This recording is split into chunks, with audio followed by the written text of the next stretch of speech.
វីដេអូនេះការញឹមទៅខ្មែរឆ្នាំមុនឥឡូវខ្វះតែប្រហែលអាទិត្យទៀតទេគឺថាគ្រប់មួយឆ្នាំចុះអស់ឡើងក៏ឃើញវីដេអូហ្នឹងក៏មើលទៅឥឡូវអង្គុយនឹកស្រុកទៀតបាត់បងប្អូនអើយតែឆ្នាំនេះអត់បានទៅទេខែ6គឺថាទៅខែ12ហើយពីសិង្ហបុរីទៅខ្មែរគឺប្រើរយៈពេលតែ1ម៉ោង45នាទីទេគឺដល់ពលានខ្មែរហើយក៏ប៉ុន្តែមីខ្ញុំនេះត្រឹមតែ1ម៉ោងជាងទេដូចជិះ4-10ម៉ោងឬមួយថ្ងៃអញ្ចឹងនិយាយពីថាជិះមិនបាន5នាទីមើលម៉ោងជិះមិនបាន5នាទីមើលម៉ោងបងប្អូនយល់អារម្មណ៍អ្នកដែរជិះយន្តហោះខ្លាចចឹងហើយជិះមើលម៉ោងជិះមើលម៉ោងបន់ទៅដល់ម៉ោងបានចុះគាត់មកហ្នឹងគឺថាខ្ញុំចុះទៅដល់ពលានអញ្ចឹងឆ្នាំក្រោយនេះខ្ញុំទៅគឺថាលេងបានចុះទៅពលានចាស់ហ្នឹងទៀតហើយគឺថាទៅពលានថ្មីវិញម្ដងហើយពេលខ្ញុំទៅខ្មែរអញ្ចឹងខ្ញុំចូលចិត្តគេងនៅអូរស័យព្រោះអីនៅចិត្តអូរស័យហ្នឹងវាងាយស្រួលរករបស់ញ៉ាំចុះទៅពីលើអូតែលមកគឺថាជាប់ផ្សារអូរស័យអញ្ចឹងទៅរបស់លក់វិហោហែអញ្ចឹងវាងាយស្រួលនៅក្នុងការរកចំណីឬមួយក៏រកទិញអីញ៉ាំអញ្ចឹងវាងាយស្រួលមែនតើហើយជារៀងរាល់ឆ្នាំឲ្យតែ check in អូតែលហើយគឺថាខ្ញុំបរកកាទៀវអូស័យហើយខ្ញុំមកសម្ដៅសាច់អាំងជាមួយនឹងពងទាកូនតែរបស់អីខ្ញុំដេកនឹកដេកសម័យពីសិង្ហបុរីថាខ្ញុំទៅខ្ញុំត្រូវញ៉ាំអីគឺថាខ្ញុំសម្ដៅដាក់ឲ្យគ្រប់មុខគ្រប់មាត់ណាបងប្អូនពេលដែលខ្ញុំទៅដល់ខ្មែរមុនគេគឺខ្ញុំត្រូវញ៉ាំសាច់គោអាំងជាមួយនឹងពងទាកូនឆ្នាំមុនហ្នឹងគឺថាទៅនឹងបានជួបចដូនមួយខ្ញុំនឹងគឺថាខានជួបគ្នាយូរហើយបែកគ្នាតាំងតែពីតូចដែរណាមើលអាកូនពូជខ្ញុំគេអង្គុយមើលគេឃើញខ្ញុំមើលញ៉ាំពងទាកូនគេខ្លាចទាំងប្តីទាំងកូនខ្ញុំមានណាហ៊ានញ៉ាំទេពងទាកូនហ្នឹងបន្ទាប់ពីញ៉ាំកាទៀវញ៉ាំអីរួចរាល់អស់ហើយហ្នឹងប្តីខ្ញុំគឺថាចូលចិត្តណាស់មកខាងផ្សារសូយ៉ាបន្ទាប់មកហ្នឹងគឺថាចេញពីខាងសូយ៉ាហ្នឹងហើយគឺថាដើរចូលផ្សារថ្មីនេះដើរហ្នឹងក៏ឃើញព្រីងល្អពេកនិយាយពីថាខ្ញុំទៅខ្មែរម្ដងបងប្អូនចំមួយខែ6នឹងសបោផ្លែឈើ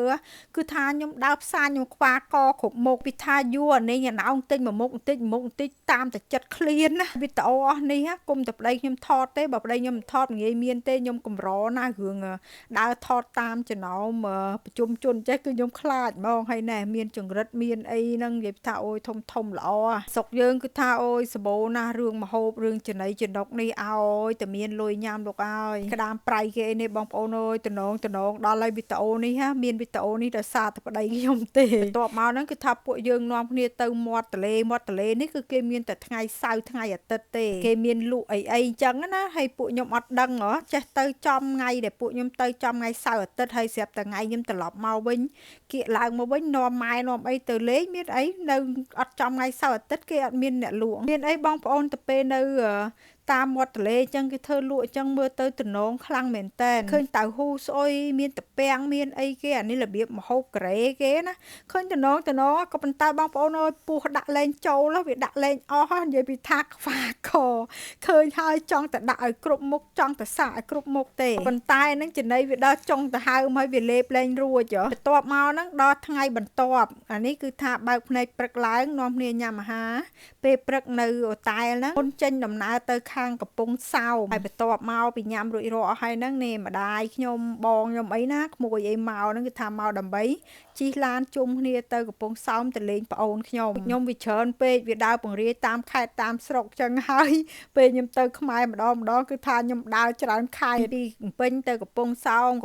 2-3ថ្ងៃចឹងទៅពោធិ៍សាត់2-3ថ្ងៃទៅបាត់ដំបងអូនិយាយពីថាខ្ញុំទៅម្ដងដែលនៅមួយកន្លែងទេគឺខ្ញុំដើរទៅនេះទៅនោះតអស់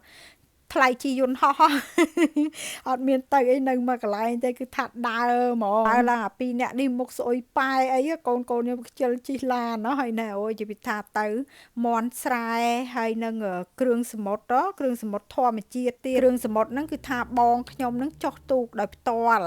ហើយមន់ស្រែហ្នឹងគឺថាឪខ្ញុំចិញ្ចឹមដោយផ្ទាល់ដៃណាខ្ញុំនឹងរឿងចិញ្ចឹមសត្វហ្នឹងគឺថាបានណាដាក់ស្អីបានហ្នឹងមិនថាតំណាំក៏ដោយហើយដាំហ្នឹងមិនដែលបានលក់បានដូរចិញ្ចឹមអីហ្នឹងមិនដែលបានលក់អីបាន100 100រៀលទេ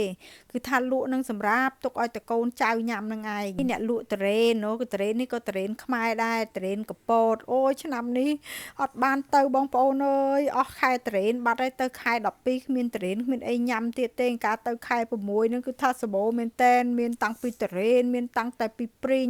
ស្អីសពគ្រប់បែបយ៉ាងគឺថាសបោហ្មងអ្នកឲ្យតែបានទូរស័ព្ទគឺថាចូលគ្នាល្អណាស់ហើយបន្ទាប់មកហ្នឹងគឺនាំគ្នាជីផាសស្អាប់ចេះតែនាំគ្នាទៅនេះទៅនោះដឹកគ្នាដើរលេងដើរមើលលេងអញ្ចឹងណាបងប្អូនទៅតាមមាត់សមុទ្រអូយនិយាយពីថាមាត់សមុទ្រទៅខាងកំពង់សោមអីហ្នឹងក៏ ស្អាតដែរឥឡូវអានេះមិនមែនទៅមាត់សមុទ្រទេបញ្ចូលសម្លេងខុសហើយគឺថាមកនាំកូនមកលេងកន្លែងក្មេងលេងទៅពេលលេងហើយក៏ឲ្យកាក់ចាប់និយាយថាខ្ញុំនេះសប្បាយអជាងក្មេង